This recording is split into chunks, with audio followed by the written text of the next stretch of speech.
Assalamu alaikum wa rahmatullahi wa barakatuh to some and peace out to the rest of you. Hit the share button because the message is more important than the messenger. Let me start off by thanking BGS Moore again for helping us to clear misconceptions that we had and assumptions we had about Russell Wilson and Ciara. I also want to give a shout out to Celebrity Podcast, also known as Daphne Ford Sutton on Facebook. Because she pointed something out and I actually noticed something else in it. Now, she showed a video that did show Ciara being more modestly dressed when she was with Future than she currently dresses now that she's married to Russell Wilson. Now, the fact is that for a lady to show this video and make the point means that this lady knows the game, and she knows that it is a game. So she knows that there is a pattern and a reason and a motive that women have to get with a guy like Russell and then start showing off more skin than what you would have shown when you were with Future. Now, as for how she dressed when she was with the guys before, I'm not really sure. I haven't seen a whole lot of photographs of her with the gentleman she dated before Future.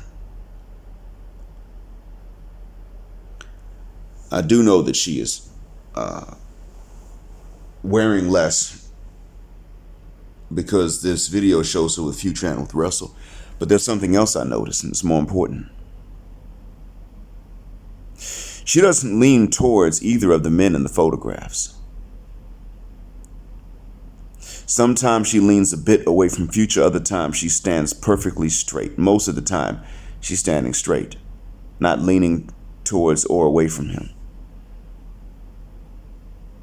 Now she leans away from Russell when they photographed. He leans towards her, she leans away from him, and it's more noticeable. She wears less and she twerks. Excuse me.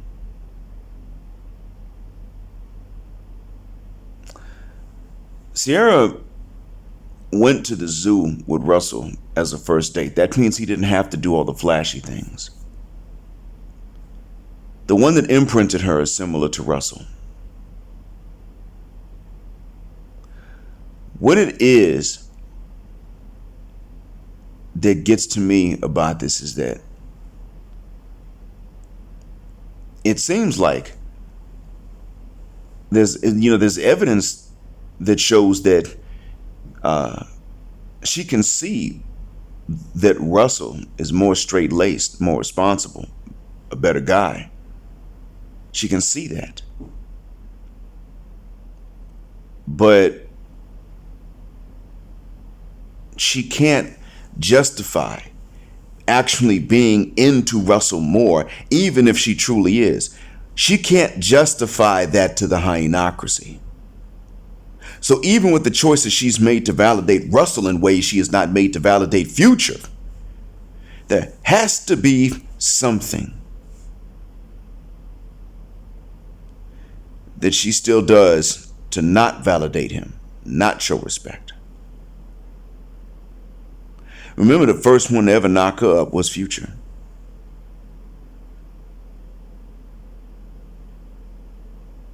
Well, that can't be changed.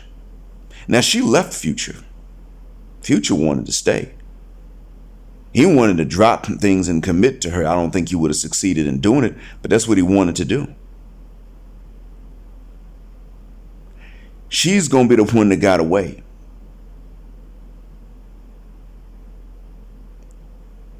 The issue is that she still validated him in ways she's not validating Mr. Wilson, although she actually married Russell. Went on a date with him to the zoo as a first date. Waited for Russell. She didn't make Russell wait for her. Russell made her wait for him. And she did it. The issue here is that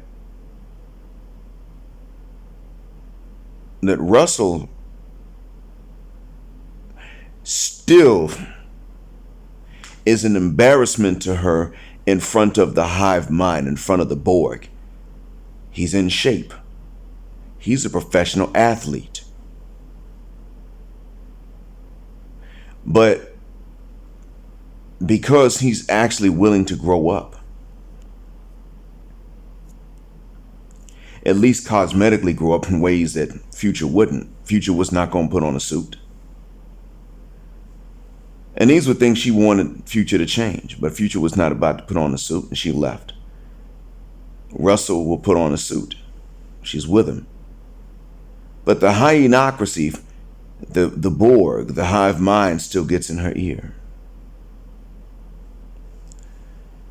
So does she actually like him? In private, she probably does like Russell.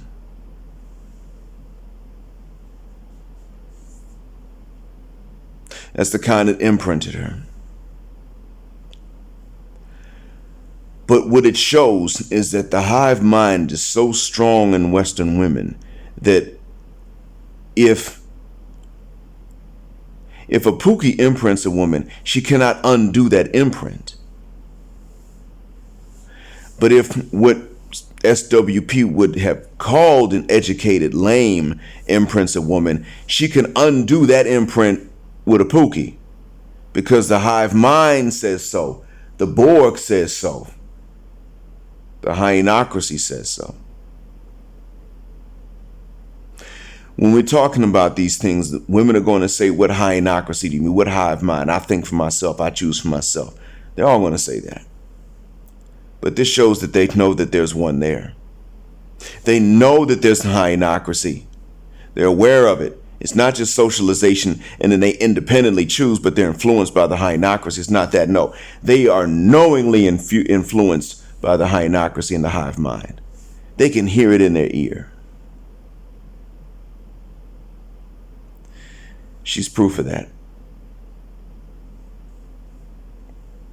That's why she didn't mind twerking publicly. That's why she wants to show more after being married to him, dress more provocatively. And Mr. Wilson, because he chose to walk the straight and narrow, has not learned these things. He has not learned these games. And granted, as I stated, they are a Hollywood couple, even though neither one is an actor. They're a celebrity couple. That's true. But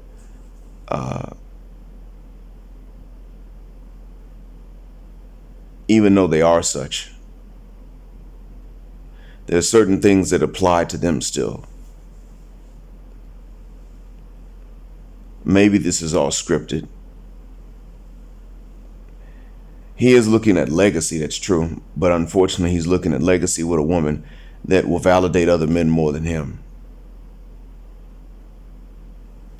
Del Curry got that. He got a legacy, but he got it with a woman that would, in front of him, validate other men more than him. And I don't know if he cheated or not. He never embarrassed her if he did. What I do understand is that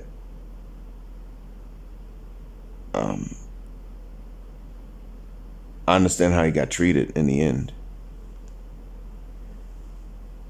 But I also understand that the hyenocracy and the hive mind is what's telling, it's who told Megan Goode to just jump ship with Devon Franklin.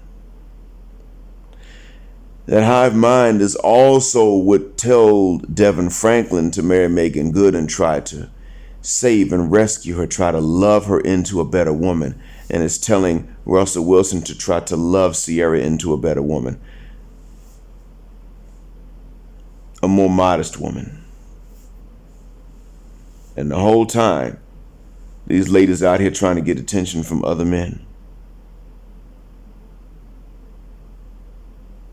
That's not okay. That hive mind and that Borg mind is not only in women's ears, gentlemen. It's also in ours. Thanks for listening. Black Heart, Black Mind, Blackout, Assalamu Alaikum, and Black Heterosexual Non-Select Male Power until extinction of Judgment Day.